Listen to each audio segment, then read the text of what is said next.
This is a Film Stories original podcast. When you make decisions for your company, you always look for the no-brainers. And if you have a lot of mailing and shipping to do, Stamps.com is the ultimate no-brainer. It streamlines your process to make your business more efficient, which makes you less busy. Mail checks, invoices, legal documents, books, and everything you need to keep your business running with Stamps.com. Seamlessly connect with every major marketplace and shopping cart if you sell online. Schedule package pickups through the dashboard and automatically see your cheapest and fastest shipping options from different carriers, with rates up to 89% off USPS and UPS rates. And with the Stamps.com mobile app, you can take care of mailing and shipping wherever you are, even on the go. Make the same no-brainer decision as over 1 million other business decision makers with Stamps.com. Sign up at Stamps.com with code PROGRAM for a special offer that includes a 4-week trial, plus free postage and a free digital scale. No long-term commitments or contracts. That's Stamps.com, code PROGRAM. Mother, I'm here. He saved your life. Old Smokey. I suppose I should thank him.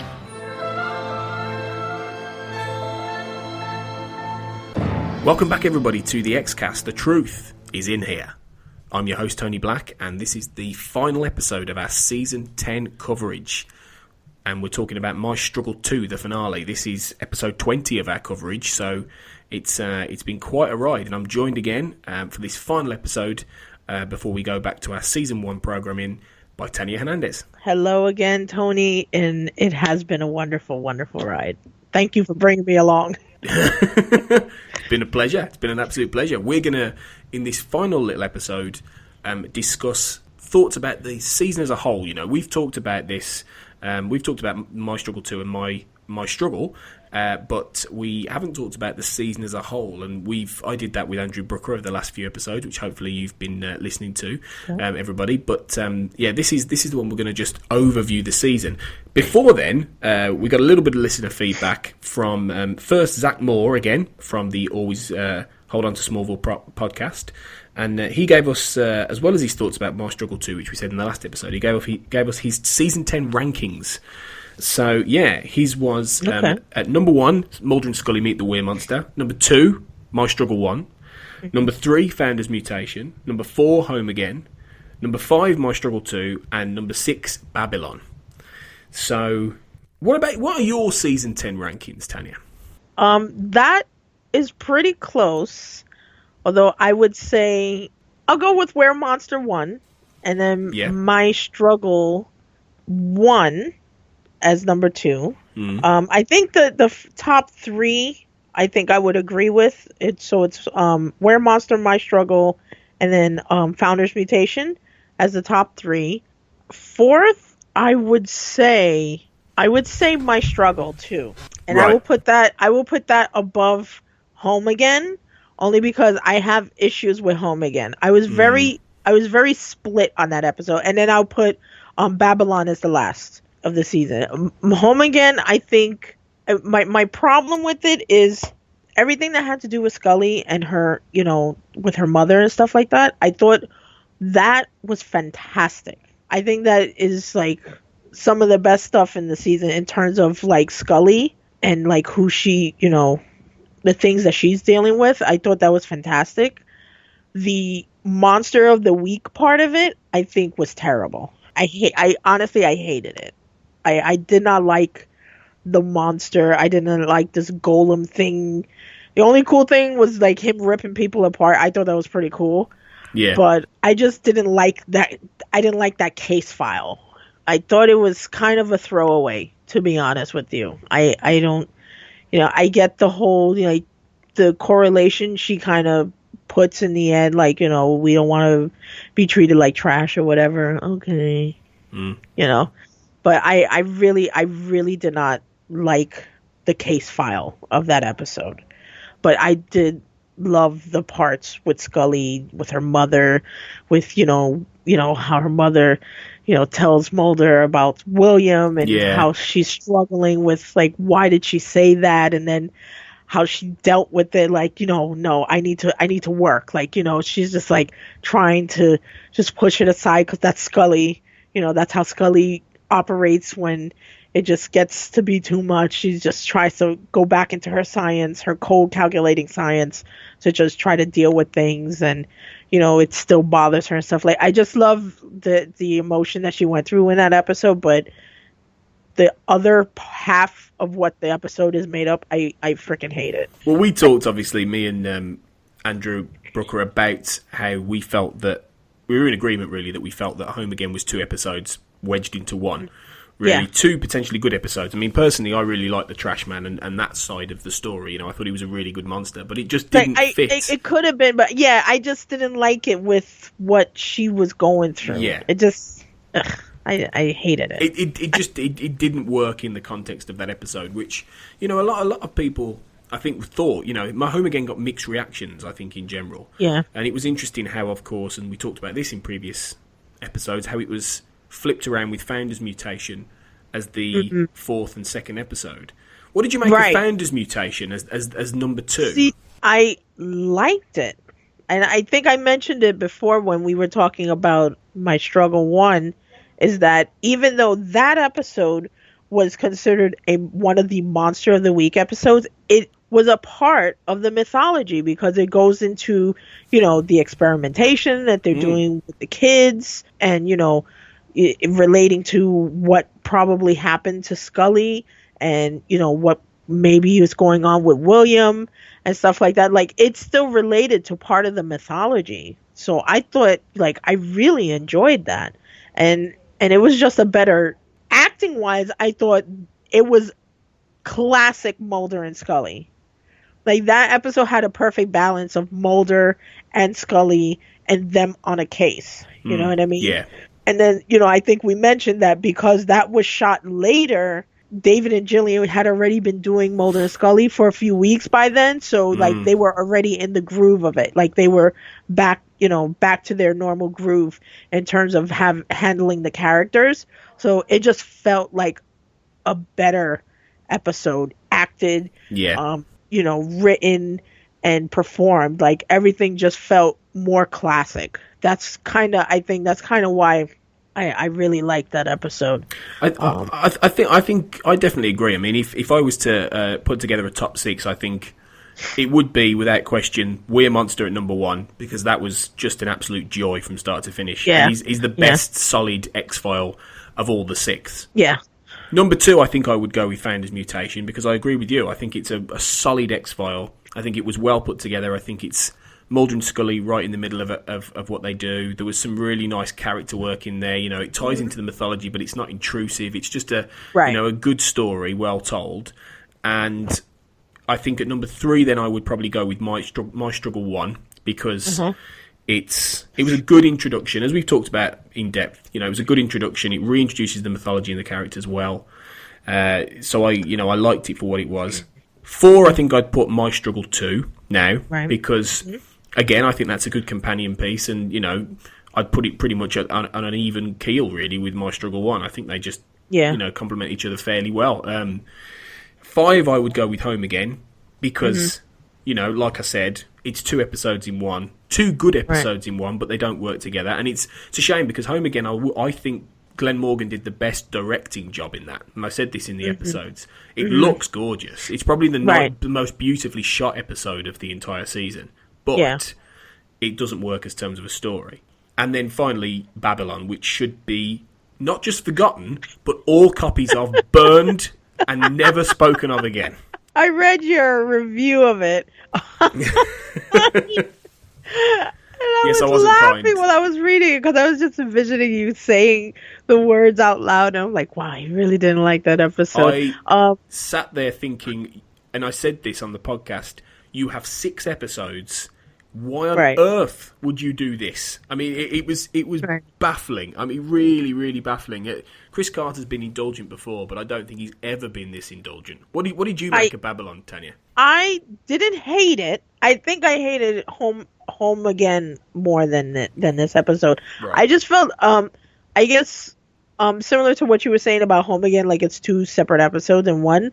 I feel like that one kind of felt like that too, because it was weird, because it starts off with a really serious topic that is like true to life. The idea of, these young men in America who are radicalized and go to commit a terrorist act, which I think is pretty deep. And I was kind of watching it and I was like, oh man, they're going to get so much shit for this, because the Muslim groups are going to protest. And, it seemed like that's where this was going. And then when you have Mulder tripping on the mushrooms, which I thought was hilarious, but I just felt like this is kind of a weird subject to have with something so serious. Yeah, exactly. You know what I mean? Yeah, it felt like it was, one half of it was a comedy and the other half of it was a... it was really serious. Yeah, it was a comment on meditation and Islamophobia and all. It was just a weird blend. It was it just felt like somebody, and we said this in my review, and I said this on the podcast. It felt like Chris Carter unable to remove his head from his backside. It's very, somebody's been telling him. I read that and I laughed out loud when you said that. Thank you. But somebody's been telling him, "Oh, Chris, this script is amazing. It's so profound. It's so lovely." It's not. It was just, to use a British term, bollocks. It was pretentious bollocks. That's funny to hear you say that. I love the meaning at the message at the end with Scully and Mulder when they go on their walk and stuff like that.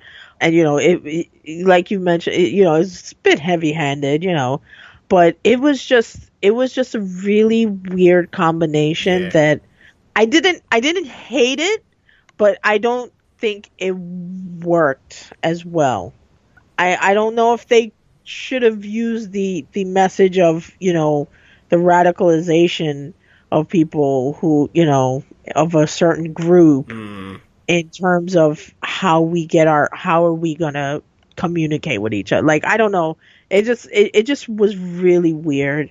And then, it was funny. Like, the whole mushroom thing was really funny, although it kind of reminded me of Californication for some reason. Well, yeah. Obviously, There've been quite a few moments like that, actually, where he's channeling a bit of Hank Moody occasionally. Yeah. It's true. But it was a bit of a letdown too, in the sense that, the lone gunman, they're in this hallucination. He doesn't, like, even if he would have had a conversation with them in his hallucination, where he's supposed to be between the living world and the dead world, or the other world, if he would have had a conversation with them, that wouldn't have been so bad. Like, if that, whole dancing, even though it was funny, it was funny, dancing and stuff like that. Like, if in his hallucination he would have been talking to them and they would have gave him some insight about something, that would have been even a bit more easier to take, to swallow than, it was just a really weird episode that I didn't hate it.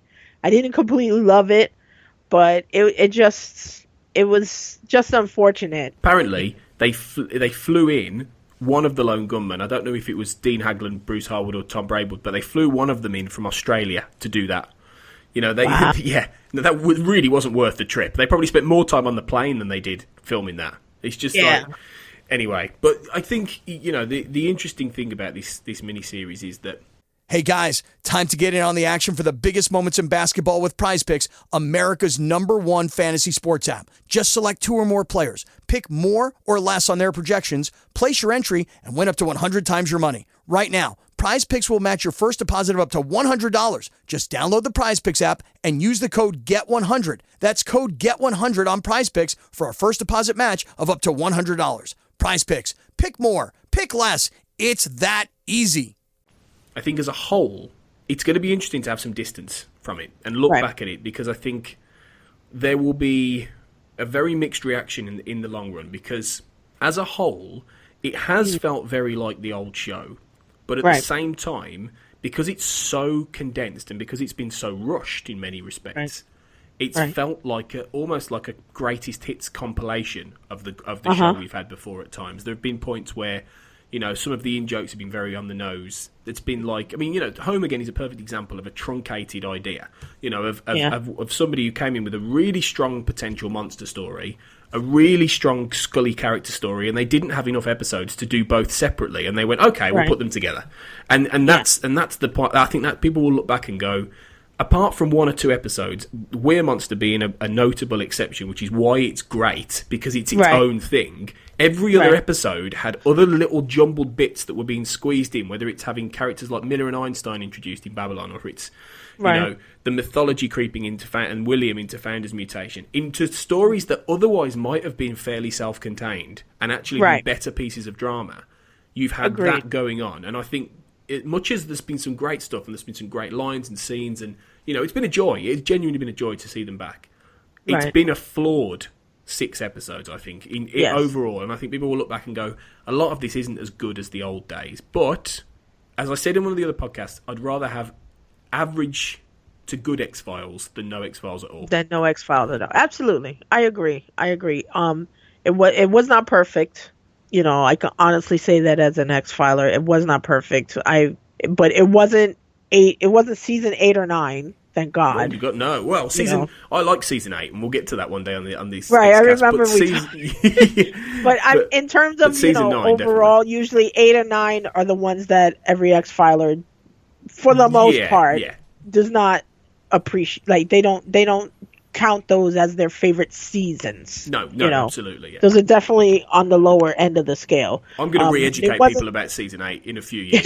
We'll get there. We'll get there. But it wasn't, you know, you might have to get me involved in that. Maybe you could convince me to like it a little more. Do. But you know, it wasn't of that quality, which is great. But, you know, obviously it wasn't, you know, seasons 4 and 5. No, exactly. So probably, I would say it's a little mix of like, you know, 6 and 7. Two with 6 and 7. You know what I mean? Yeah, definitely. Because you know, we got the Were Monster, and that's where we got a lot of the you know, the quote unquote comedic episodes started coming out season 2 and 3. But yeah, I would say it's more of a 6 and 7 type of mix, you know, overall. I definitely agree with you there. I think it does combine both of those kind of seasons in terms of what it's trying to call back to. You know, it's telling, you know, Glenn Morgan, James Wong, Darren Morgan, they're all back. They're bound to channel into some of that stuff. Yeah. You know, and I can't fault necessarily what they've done. I think that, like you've said many times, it needed to be longer. And I think if I was to ask you, what would you want from a season 11 as a final question for this? The 10 episodes would be the first answer, but what else? What else would you want from a season 11, Tanya? I would love to see another good comedic episode, because I think every of the good seasons always had something like that where, you know, it kind of has that, you know, that X-File thing, but it kind of doesn't take itself too seriously. Because, you know, when you think about what we're exploring in these things, it has fun with itself. So I would love to see something like that. But I would definitely, you know, after what was set up in this, in terms of my struggle 1 and 2, you have to have more mythology. 2 episodes from mythology is never enough. And I've always said this, you know, and I mentioned it in the last podcast.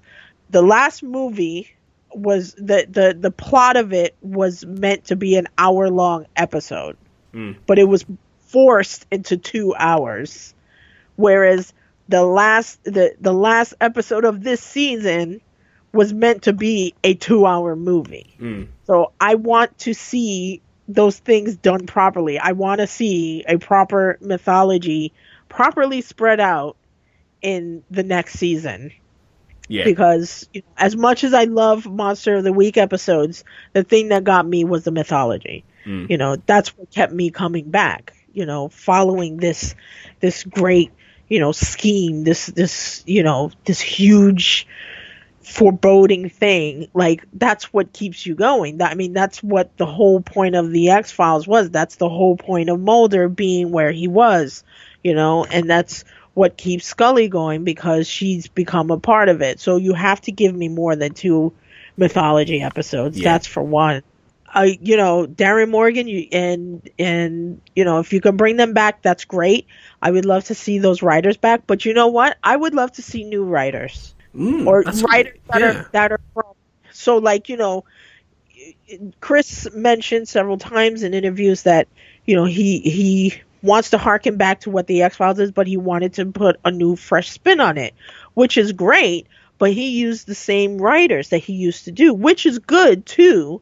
But if you really do want to put a new, fresh spin on it, bring in a couple of new writers, or at least, writers that are on other shows that, have become popular that were never on the X-Files. See what they can do. People like maybe J.H. Wyman and Jeff Pinkner, who did Fringe. Yeah. They would do good X-Files because they are massively fans, So I would love to see a new crop of writers who have never done X-Files come and do, like, an episode, a couple of episodes here and there. That's a really nice idea, actually. Yeah. I think that would be amazing. To get that spin, because get the writers that were inspired by the X-Files to create the shows that we have now that are inspired by the X-Files. You know what I mean? Like, get those guys in there and be like, you were a fan of the show, you were inspired to create this new show from what I did. Now I want you to write for it. Like, how amazing would that be? I would love to see that. That'd be really cool. I think that's a great idea, and if we get season 11, and let's keep our fingers crossed, and let's tweet Fox 10 episodes. Yeah, if we do, you're getting the credit for this. I think there's some great ideas. We're going to finish with one last little piece of feedback, which is from Matt Lambourne at Lambo Matt. And Matt's going to be on the Xcast as a panelist very soon as we go back into season 1. And he said, and I think this kind of sums up the general everyone's favourite episode of this mini-series run. He says, I'm a bit behind on the podcast as I'm watching the new series at UK pace, and we've just had the Weir Monster, chuffing hilarious. Even my wife, who is an X-Files newbie, was pissing herself with laughter.